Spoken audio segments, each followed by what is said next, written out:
Nakakapagtaka. Ako, ito, medyo nung napakinggan ko ito, sabi ko, wow, ano kaya ang dahilan nito? Bakit nakipagpulong ang bagong Chinese envoy kay Marcoleta? Ba may ibig sabihin yan? Tingnan nga natin. Pero bago po mangyari ang mga ganyang klaseng usapan, ulitin lang po natin ha mga kababayan, baka naman pwede mag-subscribe na po kayo kasi sa mga nanonood, hindi nakasubscribe. Kaming piskal, may bahid doon sa amin. Tapos, gusto namin panagutin yung ibang tao kaysa doon sa panagutin yung kasama namin. Number one yan. Number two, magkano ba yung ina-accuse nila kay VP Sara? 125? 125 million. Eh dito magkano? Ilang bilyon? Kahit na, malaking pera pa. Kahit na, malaking pera pa rin yun. Nanggagalaiti yung ano na yun, no?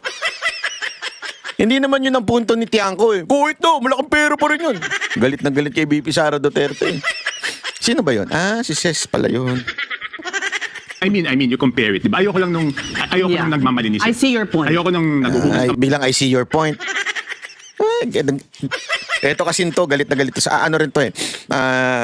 Anti-Duterte rin tong tao na ito eh. Kaya galit na galit to ito eh. Para mas sinasabi niya, hindi, kahit dapat makulong pa rin. Una-una, napatunayan nyo ba yun? Naninakaw niya yun. Napatunayan nyo ba? Eh, sabi na nga ng COA, walang problema sa paggamit. Unmodified. Diba? Bakit kanina ba kayo maniniwala? Sa mga nag-aakusa sa kanya o yun dun sa mismong ahensya, independenteng ahensya na walang kinaugnayan sa mga Duterte na ngayon sa totoo lang, ang gobyerno ngayon si Marcos, so dapat yun nga nakaka-influence sa COA eh. Pero sinabi na, unmodified nga. So, kung hindi kayo naniniwala, tanggalin na natin ng COA. Katarantaduhan lang pala yung COA. Di ba? Kung hindi kayo naniniwala. Eka, palabasin mo, ikaw malinis. Eh, ito naman kay Saldi, di ba? Bakit di naman mapanagot? So the government has to do everything para... Oh, di ba? Ito pa, papakita ko ba sa inyo kung gaano nang gagalaiti itong mga to. Ay, nako. Oh, ito. There's another factor here, no? Again, palapit na tayo ng 2028 at recently meron nga nag-withdraw ng kanyang support sa AFP.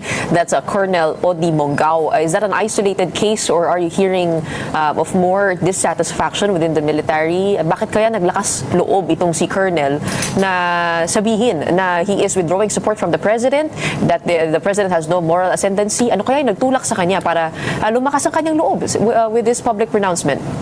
Well, definitely may mga disgruntled elements sa armed forces. No? Maraming mga retired generals ang very critical to say the least sa presidente. Ang dami na lang statements na sinubmit at pinadala sa Malacanang. Pero tingin ko itong kay Mangao ay basically not only political, dahil sabi nga niya na wala na ng credibility ang presidente, pero also personal. Dahil ilang beses siyang ipas sa kanyang promotion. No? Kaya, I think for the purposes ng EDSA celebration, tingin ko yung sinasabi ng iba na withdrawal of support ay hindi mangyayari. Definitely. Pero at the same time, sabi mo nga, very crucial yung 2026. A lot of things will be defined dito sa 2026. Halimbawa, Impeachment, Halimbawa, sabi mismo ni Senator Trillanes, kung walang kaso na ipa-file sa mga Duterte, then tapos na yung laban vis-a-vis sa mga Duterte. Which means na mahihirapan na silang kasuhan sa 2027 at saka 2028. At yung kanilang mataas na approval rating ay posibleng masustain nila. No? Pero kung may masampang mga kaso laban sa kanila, pwede ito ay magsimula ng gumuho o mag-unravel. Kaya mahalaga itong 2026. Mahalaga rin yung 2026 tungkol doon sa survival mismo ng gobyerno. Magkakaroon ba ng withdrawal of support? Magkakaroon ba ng uprising? No? Depende yan eh. Kung madideliver nila yung promisa nila na big fish. At madideliver nila... So gigil na gigil talaga sila, no? Hindi sila makapaniwala na kahit anong paninira nila, hindi bumababa ang popularity ni VP Sara Duterte at mas lalo pang tumataas. Hindi talaga sila makapaniwala di ba? Ganyan katindi itong mga to eh. Sabi ko na wala talagang wala talagang pagka ikaw talaga nasa totoo, nasa tama ka, panindigan mo lang. Kasi kahit anong paninirang gagawin sa'yo, ay maybe tatamaan ka. Di ba? May time na bumagsak ang popularity rin. Kahit hindi naman bumagsak, bumaba ang popularity ni VP Sara Duterte. Kaya lang kasi, sabi ko nga, pag tama talaga yung ikaw, yung nasa tama ka, panghawakan mo yan, darating yung panahon na iikot ang mundo at malalaman ng tao kung sino talaga yung nasa tama. Kaya nga ngayon, na sinasabi nito, sinabi daw ni Trillanes na talagang kailangan makasuhan.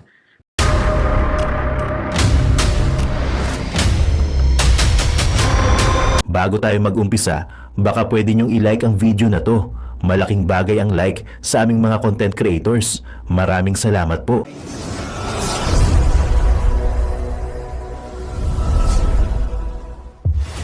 Salamat kanya na pinaunlakan mo ako sa imbitasyon ko na magkita tayo. At ako'y natutuwa sa marami nating napag-usapan. Ayun. Nako po, nag-usap sila. Ano kaya pinag-usapan nila? Isasabihin kaya ni Marcoleta ito. Senator Marcoleta, ano ba pinag-usapan nyo? Hindi, alam mo, ito ha. Walang biro ito ha.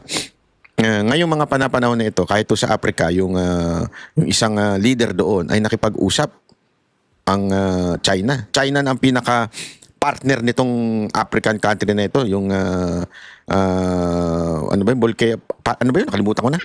Mamaya sasabihin ko sa inyo. Pero dahil doon umaasenso na yung ano nila, tinaboy nila yung mga western world kasi inaapi nga naman sila. So dito sila nakipag-usap sa China at dahil doon umaasenso sila. Oh, hindi kaya ito ganito rin. Naku! Hindi ko alam pero bakit kaya sila nakipag-usap dito kay Marcoleta? Alam mo kasi ito si Marcoleta. May nagsabi sa akin kasi tinanong ko. Siyempre, presidente si VP Sara Duterte, di ba? Sa 2028.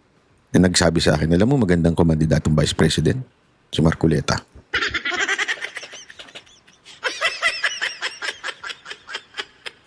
Hudyat kaya ito?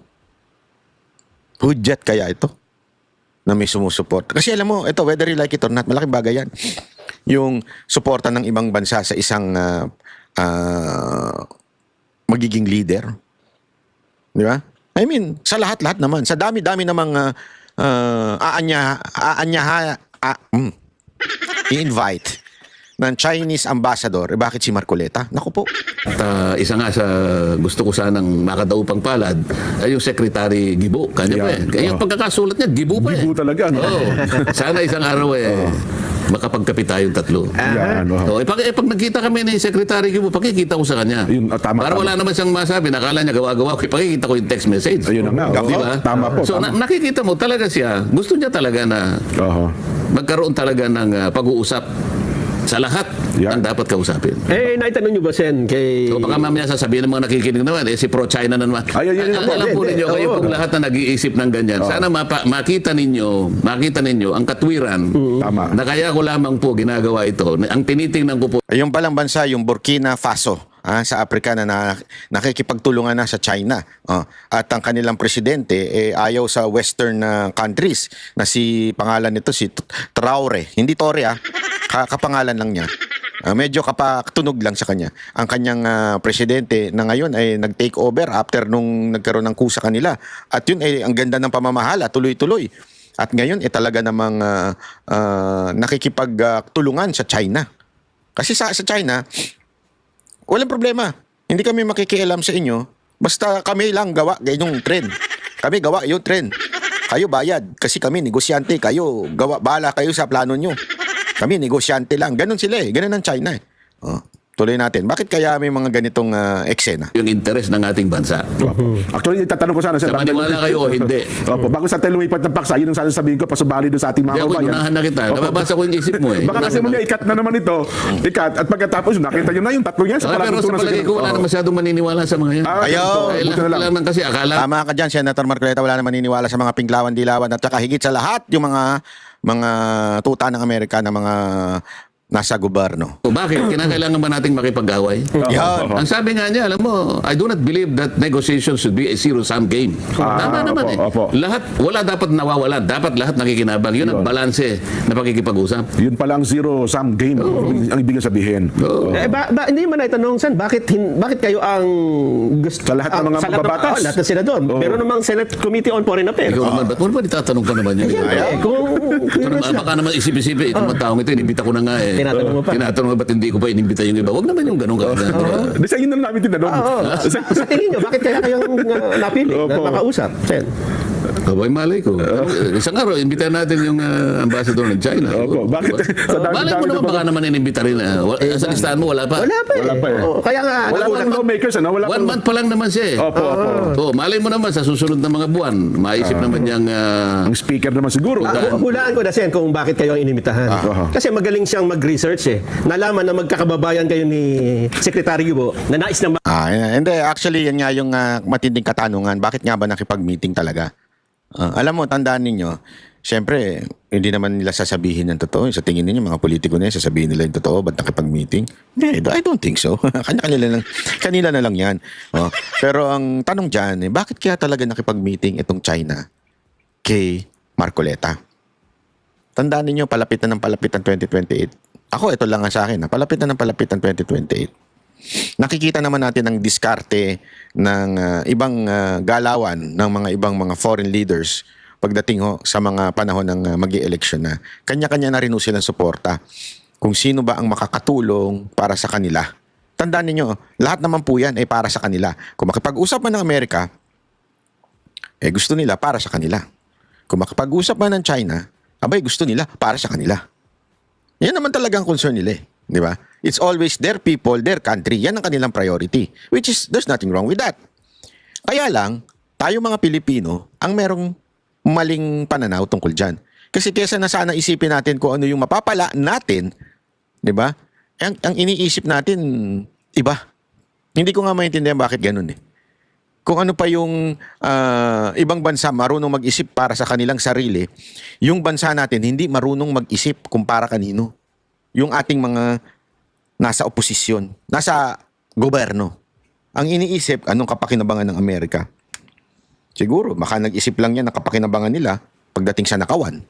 Pero pagdating sa pakinabangan ng sino ang dapat nating makipagtulungan, ang iniisip lang nila, itong Amerika. Sa bagay, kung meron ka nga namang perang hindi mailabas ng Amerika, sino kakausapin mo? Ala naman yung China. Sino kakaibiganin mo? Ala naman yung China. Siyempre, kakaibiganin mo, Amerika. Di ba? Kaya nga, yan ang bulong-bulungan ngayon na etong si Marcos, kaya nakikipag-usap sa Amerika at nakikipagkasundo, dahil doon sa mga atraso niya, bank account nila, na hindi mailabas sa Amerika. Kaya todo-todo sip-sip nila sa Amerika. Yan ang mga usap-usapan ngayon sa social media. Pero ngayon, alam natin na magpapalit na ng presidente soon. Sabi nga nila it's just, although it's 3 years, 26 na ngayon, 2 years, parang 1 year na rin yan. Starting next year, 27, dyan na nagsisimula ang kanya-kanyang pagsuporta doon sa mga posibleng maging leader. Ito kayang hakbang ng China na pakikipag-usap kay Marcoleta ay merong kaya itong kaugnayan doon? I-comment nyo nga dyan kung ano sa tingin ninyong kinaugnayan yan. Kasi ako parang yan ang naiisip ko eh. Parang merong dahilan. Hindi naman out of nowhere na gusto kitang kausapin. Kwentuhan tayo, inuman tayo. Hindi naman pwedeng ganun, di ba? Laging may agenda yung mga ganyang klase. Actually, hindi nga masyado na ibalita ito eh. Pero alam na natin na mukhang may pinaplano. Hindi natin alam. Ito may papakita ako sa inyo dito. Kasi natatawa lang ako dito eh. Yung awayan ni Claire Castro at ni Magalong. Tingnan niyo kasi si Magalong, issue ngayon yung palakasan.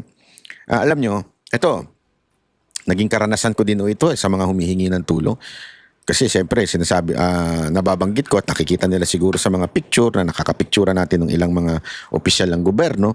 Lagi silang lumalapit sa akin na akala naman makakatulong ako. Which is hindi naman po ako ganun na,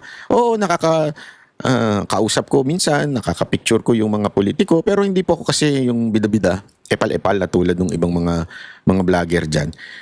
Minsan humihingi sa akin, hihingi ng guarantee letter. Ngayon, issue kasi yan. Kasi bakit ba kailangan ng guarantee letter para lang tulungan ka ng gobyerno? Halimbawa, hingi sila ng guarantee letter from this senator or from this congressman or from this mayor.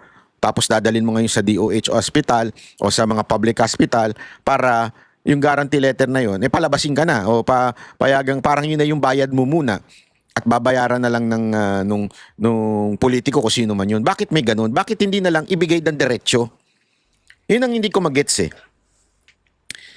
Bakit may mga pondo, mga senators, congressmen, for medical bills ng mga constituent nila o ng mga nasasakupan nila? Bakit hindi na lang matik na? Oh, sa lugar na ito, halimbawa, sa city na ito, City A, bibigyan namin kayo ng 50 billion para sa mga magpapa-ospital. Matik na yan, nandun na sa ospital, babaynos na lang, lahat ng mga magpapagamot.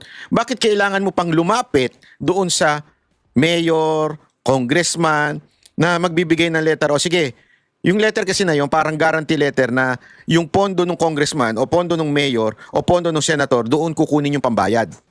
Bakit hindi na lang kunin doon sa mga mayor, sa mga congressman, sa mga senador, yung pondo, tapos ilagay doon sa ospital? Tapos, minus na lang. May pumunta dito, anong distrito ka? District 2. Sa District 2, may ganitong pondo, minus. Bakit kailangan mo pang lumuhod doon sa hayop na congressman na yun para lang makautang ka? Pera naman natin yan eh. Para iboto. Yung ba ibig sabihin nun? Para maalala si congressman, di makalimutan. Di ba? Ang pangit niyan eh. Ngayon, sinitayan ni Magalong. Dahil nga merong panukala daw doon sa budget ng 2026 na anti-EPAL bill. Sa totoo lang, ang tagal na unyang anti-EPAL na yan, hindi nga nasusunod yung mga pangalan. Dapat wala, mga picture ng mga politiko. Di ba? Dapat wala nga, pero nandyan pag nagpapagamot. Eto, panoorin na ito. Sa ngayon po, mawalang galang na sa kumakain, ha? Baka masuka kayo dito. kita po natin kung ano po ang nais ng Pangulo. Nakalagay po mismo sa 2026 GAA na patungkol po sa anti-EPAL. Paunti-unti po na gusto ng Pangulo ma-resolba ang issue na ito. Number 1 kayo dyan eh. Ultimo nga pangalan ng mga bigas. Pangalan, BBM. Di ba?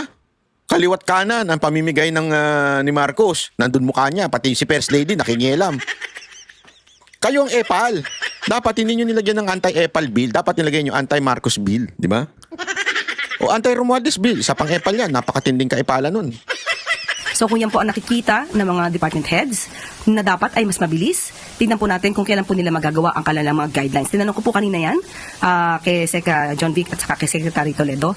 Hintayin po natin ang mga guidelines. Pero ang nais po ng Pangulo mas mabilis na panahon. Maayos po ito. Salamat po. Sunod po, Raquel Bayan, Radyo Pilipinas.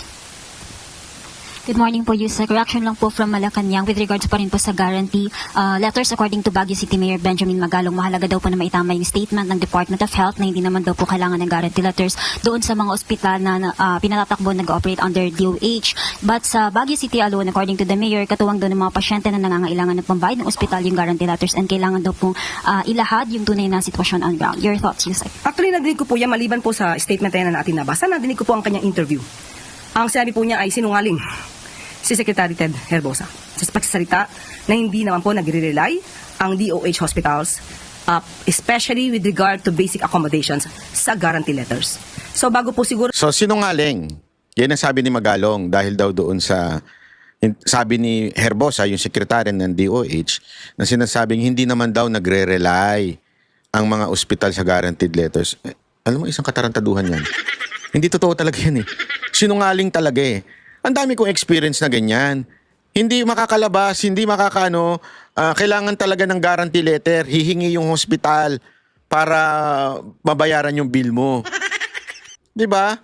Tapos sasabihin nyo hindi kayo nakarely. Kasi nungalingan, tama si Magalong dito.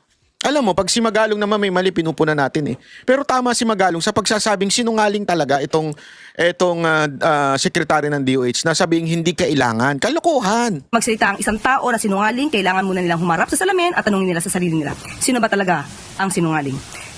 Tandaan po natin, itong anti-EPAL bill na nasa 2026 GAA, pinasimulan po ito ng Pangulo. Wala pa po itong anumang administrasyon na nagpapa-implement ito. Pero ngayon, nagiging usap-usapan dahil yan po ang gusto ng Pangulo. So, hindi pa po nasisimulan, papa-implement pa lang po, sinisiraan na. So, yun ang punto ni Claire Castro.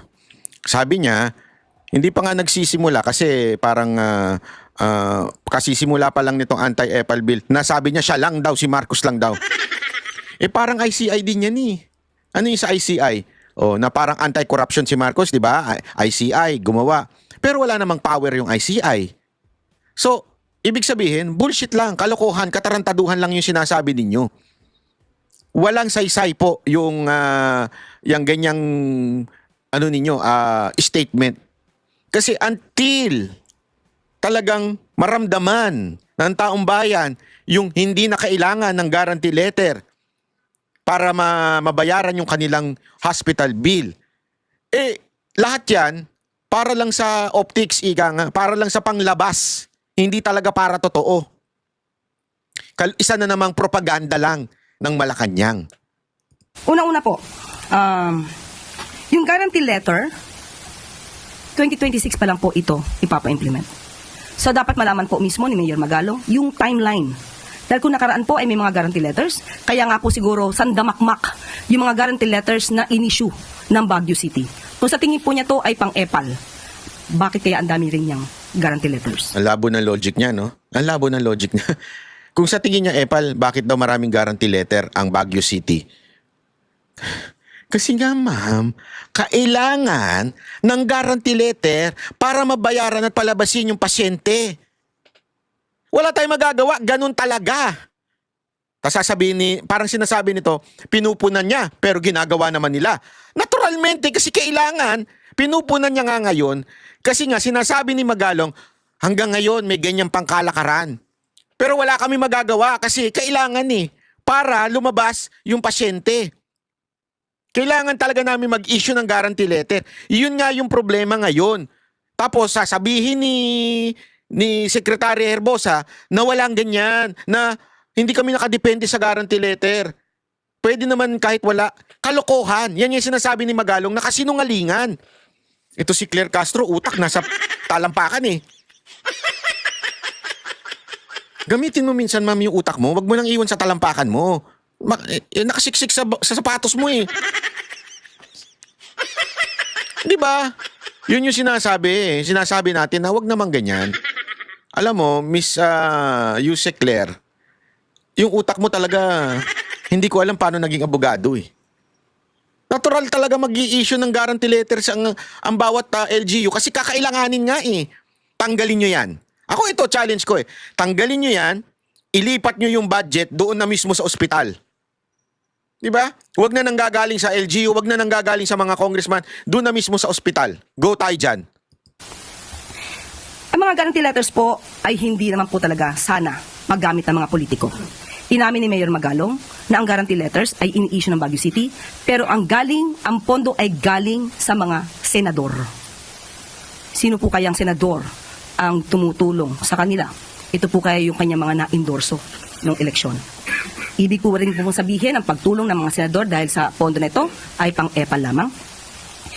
Nakausap po natin si ASEC Albert Domingo patungkol po dito sa BGC or rather BGH or Baguio General Hospital. According to Baguio General Hospital MCC, ang mga guarantee letters daw po na naibigay po sa kanila ay in-issue ng Baguio City gamit ang pondo nila, hindi gamit ang pondo ng DOH. Dahil kung pag-uusapan po natin ang timeline ng zero balance billing, lahat po ng DOH hospitals sa basic accommodations, hindi po kailangan ang guarantee letters. So sa mga constituents ng Baguio City, kapag kayo po ay pumunta sa BGH, dahil yan po ay DOH hospital, kapag kayo po ay nag-avail ng services para sa basic accommodations, di nyo po kailangan ang guarantee letter. Ang sinasabi lamang po kasi ni Sec. Ted Herbosa, kapag binanggit po natin ang guarantee letter, it means may nagagarantiya. Kapag kayo po ay umutang at meron kayong garantor, yung garantor, kapag hindi nakapagbayad yung umutang, yung garantor ang hahabulin. So kung sino man po ang garantor nito, nagbigay ng guarantee letter, ang nais lamang po sabihin ni Sec. Ted, yun po ang magbabayad. Hindi po magagaling dapat ang pondo na yan sa DOH. So kung mag-i-issue po ang mayor ng Baguio City ng guarantee letters, siguraduhin po nila na may pondo po sila. At kung ano po ang magiging usapan. Kaya nga, yan nga yung sinasabi. Di ba? Ang gulo mo kausap. Tingnan mo ako ang punot-dulot ending ng sasabihin niya Tingnan nyo. Sa mga private hospitals, hindi po natin hahadlangan yan. Unang-una, pangalawa po, may mga pagkakataon po na nadidinig po natin ang kadalasan ngayon, ang negatibong mga reaksyon ng mayor sa pamahalaan. Maingay po siya ngayon, wala man po problema at nadidinig po yan ng Pangulo. Pero sana po ay naging maingay din siya noong panahon ng dating Pangulong Duterte.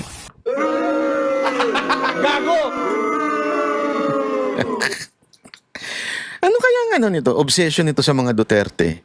Crush niya kaya si Pangulong Duterte? Hindi ko talaga magets eh. Ano ang obsession nito na ang layo-layo ang issue tungkol doon sa pinirmahan ni Marcos na budget, tungkol doon sa anti-EPAL, tungkol kay Magalong, naidikit niya pa rin ang mga Duterte.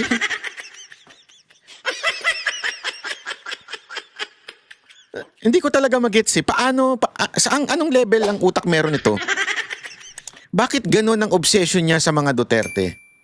Alam mo tuloy, yung mga haka-haka ng mga tao na ikaw ay talagang inilagay dyan sa pwesto para i-troll lang o i-bash lang ang mga Duterte. Nilagay ka lang dyan ni Marcos para i-bash at banatan lang ang mga Duterte.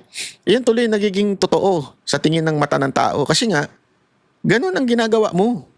Kahit iba na ang issue, kahit iba na ang topic, mga Duterte pa rin ang nasa bibig mo.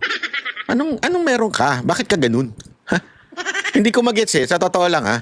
Hindi ko magets kung bakit ganun ang utak nitong tao na to. Wala talaga sa hulog eh. Siguro, hindi ko alam kung meron ka bang kamag-anak na namatay dahil sa war on drugs. O baka galit ka lang talaga sa sumusubok ibagsak ang droga. Diba? Ewan ko kung anong merong ewan ko kung anong meron kang ha. Sana eventually mabago yung pananaw mong yan. Kasi pagbagsak ni Marcos o pagbaba ni Marcos mula sa siguradong ikaw ay sasama diyang mabubulok, malalaos. Kasi masyado mong isinagad. Masyado mong isinagad. Sara, kay VP Sara, kung uulitin nila isa pang impeachment attempt against her come Feb 6.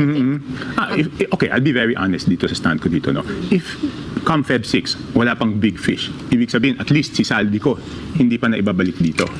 Hindi ako makikisa doon. Kasi napaka-hipokrito naman namin, di ba? I mean, yung kasamahan namin, hindi namin mapanagot. Tapos gusto namin mapanagot yung ibang tao. Di ba? Parang dito kasi sa kasong to, parang kami piskal, di ba? Tapos kami piskal, may bahid doon sa amin. Tapos gusto namin panagutin yung ibang tao kaysa doon sa panagutin yung kasama namin. Number 1 yan. Number 2, magkano ba yung ina-accuse nila kay VP Sara? 125? 125 million. Dito magkano? Ilang billion? Kahit na, malaking pera pa din. No, I mean, you compare it. Diba? Ayoko lang nung nagmamalinis. I see your point. Ayoko nung naguhugas kamay ka, papalabasin mo, ikaw malinis. Ito naman kay Saldi, diba? Bakit di nila mapanagot? So the government has to do everything para mapanagot si Saldi, whether or not may impeachment against VP Sara. Hopeful ka pa ba na mapapabalik nila si Kong Zaldi? Walang choice. They don't have a choice. It's not a matter of a choice, it's a matter of duty. They would have to do it no matter what it takes, di ba? Kasi di ba, ang nakukuha niyo yung punto ni Tiangco dito. Tama siya dito eh. Dito sa part na ito, tama siya eh. Ang dami nating iniintindi na sa kalaban, impeachment. Naalala niyo nun? Kaliwat kanan ng hearing tungkol sa social media, tungkol sa mga Duterte, tungkol sa war on drugs. Pero hindi nila alam, hindi pala natin alam, sila alam nila. Hindi natin alam na ninanakawan na pala tayo ng mismong mga taong supposedly nag-iimbestiga about corruption kuno ni VP Sara Duterte. Kaya nga sinasabi niya dito, before we investigate o prosecute the corruption issue kuno ng kalaban ni Marcos na si VP Sara Duterte, tingnan muna natin yung sarili nating bakuran. Kasi tama yun eh. Halimbawa, ikaw ay maglilinis ng bakuran ng ibang tao o yung bahay ng ibang tao, sasabihan mo yung kapitbahay mo, oh, yan dumi-dumi ng bahay nyo, yung garden nyo, yung mga aso nyo, yung tayang bantot-bantot. Yung bago ka magsalita ng ganyan, siguraduhin mo munang malinis yung bakuran mo. Malinis yung iyong lugar. Kasi isang matinding kahipokrituhan kung pupuna ka ng iba na yung mismong iyong bakuran ay hindi maayos. Tama mali? Yan yung sinasabi ni Tiangco. Ha? Kaya nga sabi niya, bago pa uwi muna natin si Saldico. Dapat nga dito, sinabi niya pa, hindi lang mapauwi si Saldico eh. Dapat mapakulong si Saldico at mapakulong si Martin Romualdez. Di ba? Yun ang dapat eh. Gago! Kasi alam naman natin ang lahat ng dahilan ng katarantaduhan ng 2025 budget. Because of the small committee na paulit-ulit jaring binabanggit noon. Na alam natin si Saldico nandun sa pamamahala mismo ng dating speaker. So kung dapat merong makulong muna, usigin muna, ay walang iba ko yung dating speaker at si Saldico. Kaysa pupunta na naman kayo kay BP Sara Duterte, pero tingnan nyo ha. Tingnan mo yung isang media dito kung paano siya nanggagalaiti na nanginginig na naman yung kay BP Sara Duterte ha. Oh, tingnan niya. Sinasabi, nakatanggap si Saldi ng pera. And even si Saldi, hindi niya tinatanggi na nakatanggap siya ng pera. Ang pinapalabas lang niya, walang natira sa kanya, ipinasa niya kay Speaker Martin Romualdez. No? And because of the relationship of former Speaker Martin Romualdez kay Presidente Marcos, para mapatunayan, ulitin ko, para mapatunayan ni Presidente Marcos na wala siyang kinalaman dyan, kailangan yung buong gobyerno gawin lahat ng kaya nilang gawa para iuwi si Saldi dito. Ayan, di ba? Antindi niyan. Sandali, napalagpas ko kasamahan namin, hindi namin mapanagot. Tapos gusto namin mapanagot ng ibang tao. Di ba? Parang dito kasi sa kasong to, parang kaming piskal, di ba? Tapos kaming piskal, may bahid doon sa amin. Tapos gusto namin panagutin yung ibang tao kaysa doon sa panagutin yung kasama namin. Number 1 yan. Number 2, magkano ba yung ina-accuse nila kay VP Sara? 125? 125 million. Dito magkano? Ilang bilyon? Kahit na, malaking pera pa. Kahit na, malaking pera pa rin yun. Nanggagalaiti yung na yun, no? Hindi naman yun ang punto ni Tiangco eh. Kahit na, malaking pera pa rin yun. Galit na galit kay VP Sara Duterte. Sino ba yun? Si Ses pala yun. I mean, you compare it. Diba? Ayoko lang nung nagmamalinis. I see your point. Ayoko nung nag-uubos. Bilang I see your point. Ito kasi to, galit na galit to sa rin to eh. Anti-Duterte rin tong tao na ito eh. Kaya galit na galit to ito eh. Para mas sinasabi niya, hindi, kahit dapat makulong pa rin. Una-una, napatunayan nyo ba yun? Naninakaw niya yun. Napatunayan nyo ba? Sabi na nga ng COA, walang problema sa paggamit. Unmodified. Diba? Bakit kanina ba kayo maniniwala?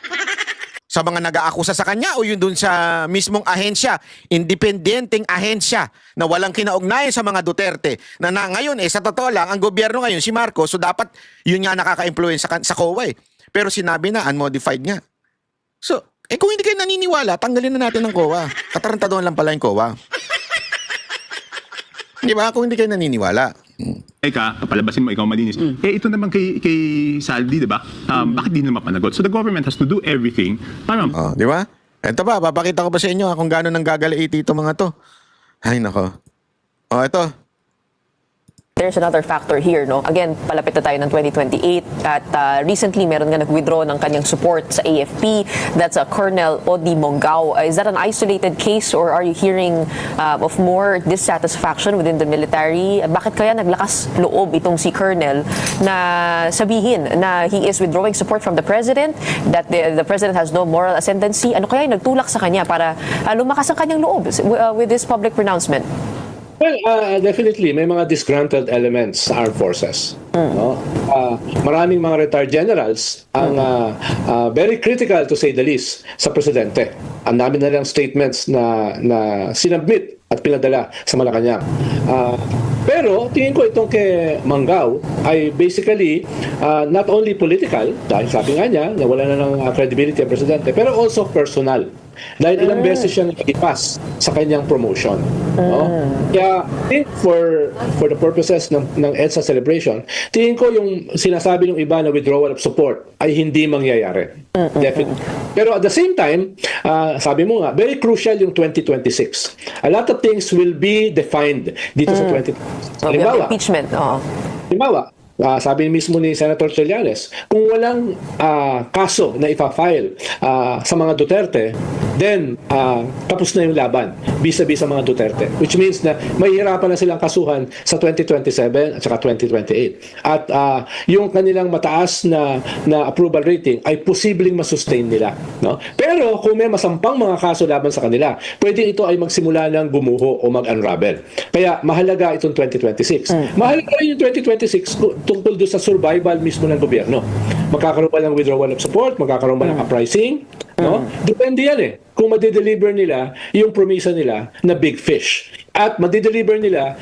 So gigil na gigil talaga sila, no? Hindi sila makapaniwala na kahit anong paninira nila, hindi bumababa ang popularity ni VP Sara Duterte at mas lalo pang tumataas. Hindi talaga sila makapaniwala di ba? Ganyan katindi itong mga to Sabi ko na wala talagang wala talagang pagka ikaw talaga nasa totoo, nasa tama ka, panindigan mo lang. Kasi kahit anong paninirang gagawin sa'yo, maybe tatamaan ka. Di ba? May time na bumagsak ang popularity rin. Kahit hindi naman bumagsak, bumaba ang popularity ni VP Sara Duterte. Kaya lang kasi, sabi ko nga, pag tama talaga yung ikaw, yung nasa tama ka, panghawakan mo yan, darating yung panahon na iikot ang mundo at malalaman ng tao kung sino talaga yung nasa tama. Kaya nga ngayon, na sinasabi nito, sinabi daw ni Trillanes na talagang kailangan makasuhan. Bakit? Apaka-importante nito. Huwag niyong kakalimutan ang ginawa ni Marcos Sr. Si Marcos Sr., ang ginawa niya noon, naglagay siya ng mga judge, inappoint niya yung mga judge sa justice system o doon sa branches na judicial branch. So marami siyang inilagay doon. Kaya yung mga kaso na kinakasuhan niya yung mga kalaban niya, lagi siyang nananalo si Marcos. Naging dictator talaga. Ngayon, paano nangyari yon? Sabi ni iba, marami pa naman dyan appointee ni Duterte doon sa Supreme Court. Oo. Pero remember, doon sa mga nasa baba, mga marami na ho dyan ang inappoint ni Marcos. Hindi lang po yan. Ang pinakamatinding ginawa ni Marcos, nakatarantaduhan at pinakamatinding bendalo na ginawa ni Marcos ay yung ilagay niya ang isang Boying Remulla sa ombudsman. I think, aking pananaw lang ho ito. Iwe-weaponize niya ang ombudsman. Bakit niya ito ginawa? Remember, even after him na maging presidente, si BBM, pagbaba niya, I think may 2 more years or 4 more, hindi ko alam kung eksakto 4 or 2. Basta minimum of 2 years pa si Remulla bago mag-retire. So, I think sa paglagay niya kay Remulla, kay Boying Remulla sa ombudsman is to protect himself, protect yung kanyang mga kaalyado na hindi madedemanda at yung sino man ang magiging kakampi niya ay hindi maagrabyado kahit magnakaw na magnakaw dahil nandun si Boying. At the same time, naandyan si Boying para i-prosecute itong mga Duterte. Kasi remember, tama yung sinabi ni Trillanes na the only thing para bumagsak ang mga Duterte is makasuhan. Nadula siya dun Kasi yung popularity hindi nila mabasag. So the only way para lang siya bumagsak ang mga Duterte, particular na si VP Sara Duterte, ay makasuhan at maikulong kahit kapiraso lang. Kahit mag-bail pa. Importante, yung optics, nakasuhan yan, nakulong yan. Di ba? Alam mo naman, ang mga Pilipino, hindi naman kabisado ang papaano ba tumatakbo ang justice sa ating Pilipinas. Kasi sa atin, pag nakulong ka, iniisip kagad nila, kriminal yan.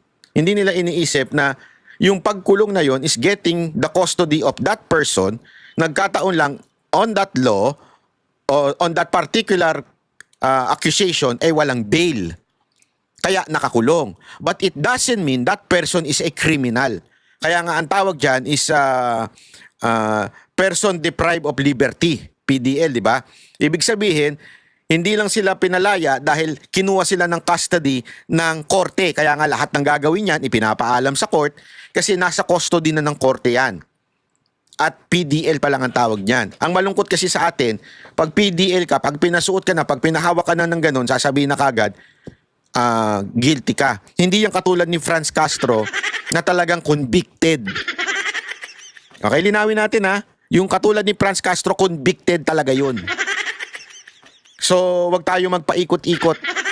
Convicted ang tawag kay Franz Castro. Hindi ganon ang gusto nilang palabasin kay VP Sara Duterte. Gusto lang nila makasuhan, syempre, humawak ng ganon, magka-warrant, para lang talagang, isipin ng tao, tingnan nyo na, sabi ko sa inyo, makasalanan yan, meron niyang ginawang masama, kaya yan na nagkaganyan-ganyan. Yan ang gusto nila maisip kaagad. O mailagay. O, ang tawag kasi doon perception eh. Alam mo naman ang tao, napakaano pagdating sa perception. Pag sinira ng, kaya nga di ba, protect your yung image mo kasi yan yung sisirain ng tao eh. Pag sinira ng tao yan, ang hirap nang maibalik. At yan ang gusto nila mangyari ngayon dito kay VP Sara Duterte. Masira yung perception ng mga tao sa kanya. Kasi nga, yung sa mga paninira nila sa social media, pagkukuha nila ng pagbabayad nila ng mga vlogger, yung paninira ng mga vlogger na bayaran, yung mga troll, hiwa effect. Kasi kung may epekto yan, di sana hindi negative 3 si Marcos at bumagsak si VP Sara Duterte. Kaya lang talagang Kaya ito, aminado to mga ungas na to, the only way para mapabagsak ang mga Duterte kasuhan. It doesn't matter whether they're guilty or not. Yung mga reforms na pinurmisa nila, halimbawa dito sa mga priority bills, reform of the system, anti-dynasty law, ICIAC, strengthening ng ICI, etc. Mahalaga rin na may gawin silang mga reforms na tatama sa sikmura ng mga tao. Crucial yung bakbakan, yung existential battle dito sa 2026. No? Lalo na between the two massive dynasties, the Marcoses and the Dutertes. Sabi ko nga sa isang interview, even 2028 will be decided in 2026. Wow. Kailangan may lumabas na ng mga alternative leaders at saka candidates. Sa ngayon kasi, nagsasabing kandidato siya for 2028, I see Vice President Sara Duterte. Yung iba, ang iniisip, maaga pa masyado. No, maaga pa. Magpapasya na lang kami sa 2027. Tingin ko ay medyo mahirap yon dahil iba yung ating landscape ngayon. Naghahanap yung tao ng alternative ngayon. Hindi sa 2027, hindi sa 2028. Kaya, kailangan meron ng sumulpot na tatapat kay Vice President Sara. Kung wala, ay delikado yung labanan sa 2028. So, maraming mga dahilan kung bakit very crucial and defining yung 2026. Especially yung usapin ng economy natin na mukhang dumadaus-dos pababa. Ayan. So, yan na nga po yung paulit-ulit nilang binabanggit na actually, ang may utak lang naman na diyan sa 2028 ay itong mga kalaban.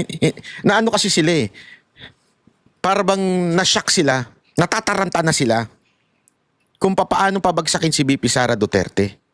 Yan po talaga ang kanilang nasa isip. Si VP Sara Duterte, relax lang, chill. Chill lang, oy.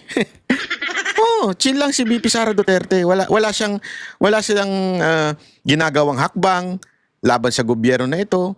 Wala, as in chill lang. Maniwala ko kayo sa akin, chill lang ang VP Sara datin. Kaya nga, nagtataka ko kasi sinasabi nila, dapat kasi, hindi mo na,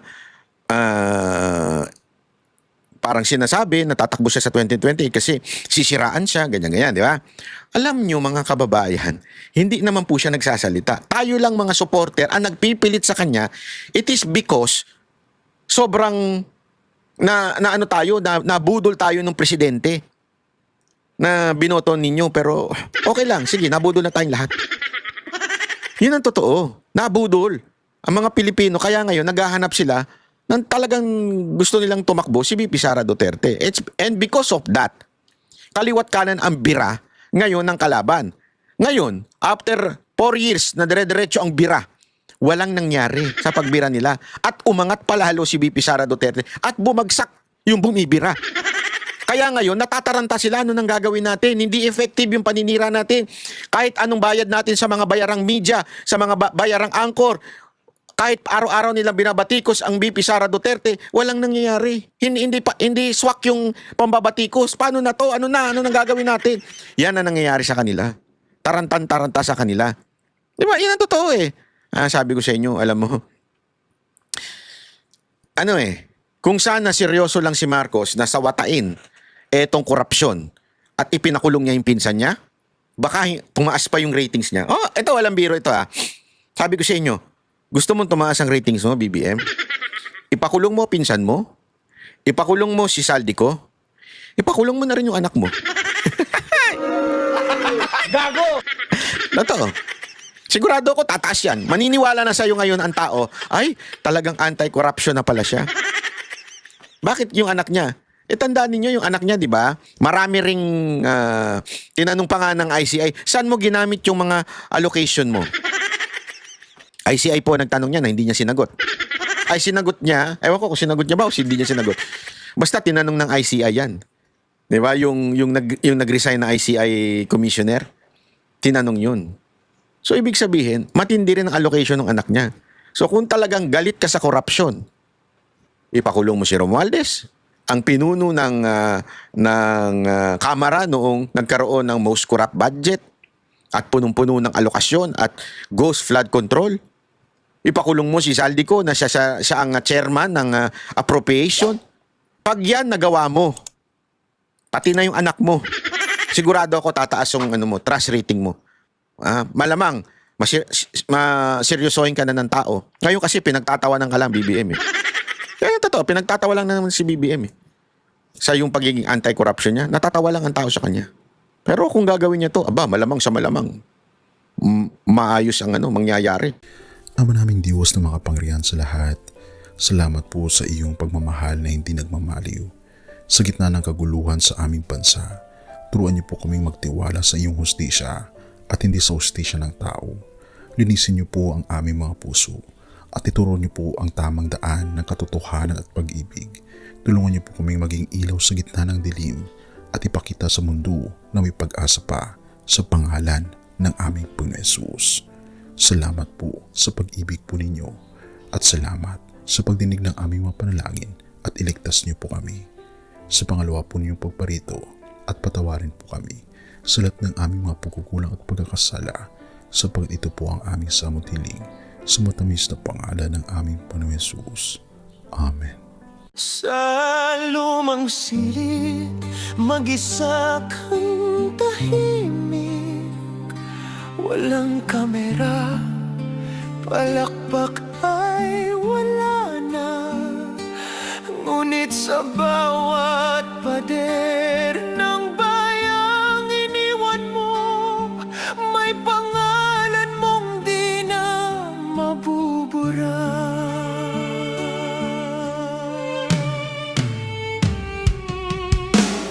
Minsan kang naging balikat ng mahihina, kalaban ng takot, kakampi ng masa. Di mo man laging nasabi ang tama, pinili mong ipaglaban ang madla. Hindi ka saktan gaya naming lahat, pero tumindi ka nang walang pag-atras.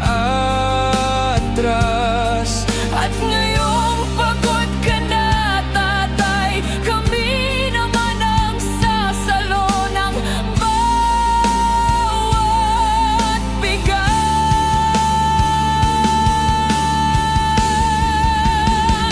Hanggang sa dulo, ikaw ay mahal. Kahit papagod na ang iyong katawan, tatay, salamat sa iyong paglaban. Ngayon, kami naman hanggang sa dulo. Di ka namin iiwan. Ang kwento mo'y dala ng bayan.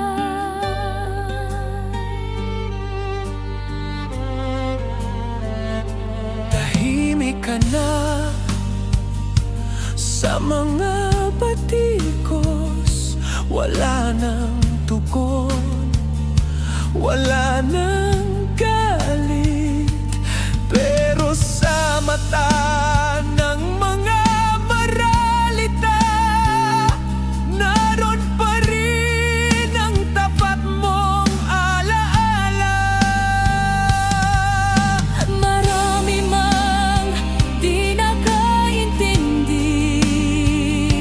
marami pa rin ang di nakakalimot.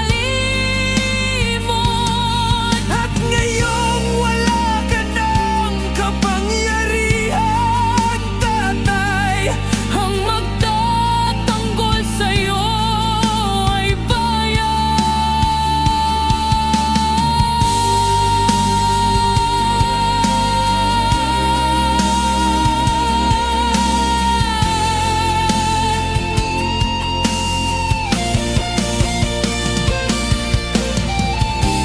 Hindi ka nag-iisa. Kahit ngayon.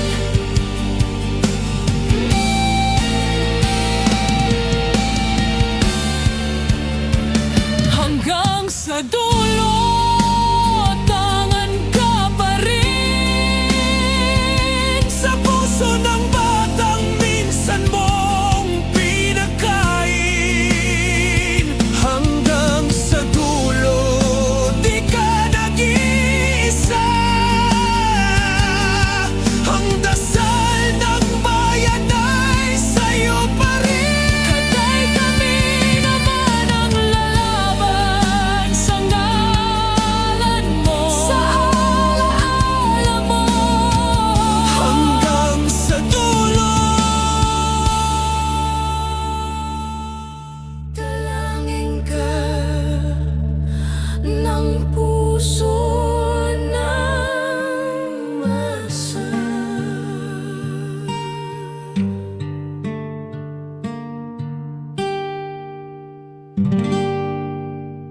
At yun na nga mga kababayan, ano na ang masasabi mo? Kung mayroon kayong hinaing at komento patungkol sa balitang ito, please comment down below. Pag-uusapan natin yan sa comment section. At kung nagustuhan nyo ang video, ay huwag kalimutang mag-like at i-share na din para mas marami pang makaalam at umabot ito sa marami sa ating mga kababayan. Maraming salamat po. Mabuti pa ang sardinas, may label. Eh tayo, wala. Nay, ito na yung bayad ko sa isa, ano? O, kunin mo yung isa. Isa muna, iyan, no? Tapos, isa pa, di ba? 4 dapat na sardinas, eh. O, yan. 3 na. Pang-4 na sardinas. O, okay na.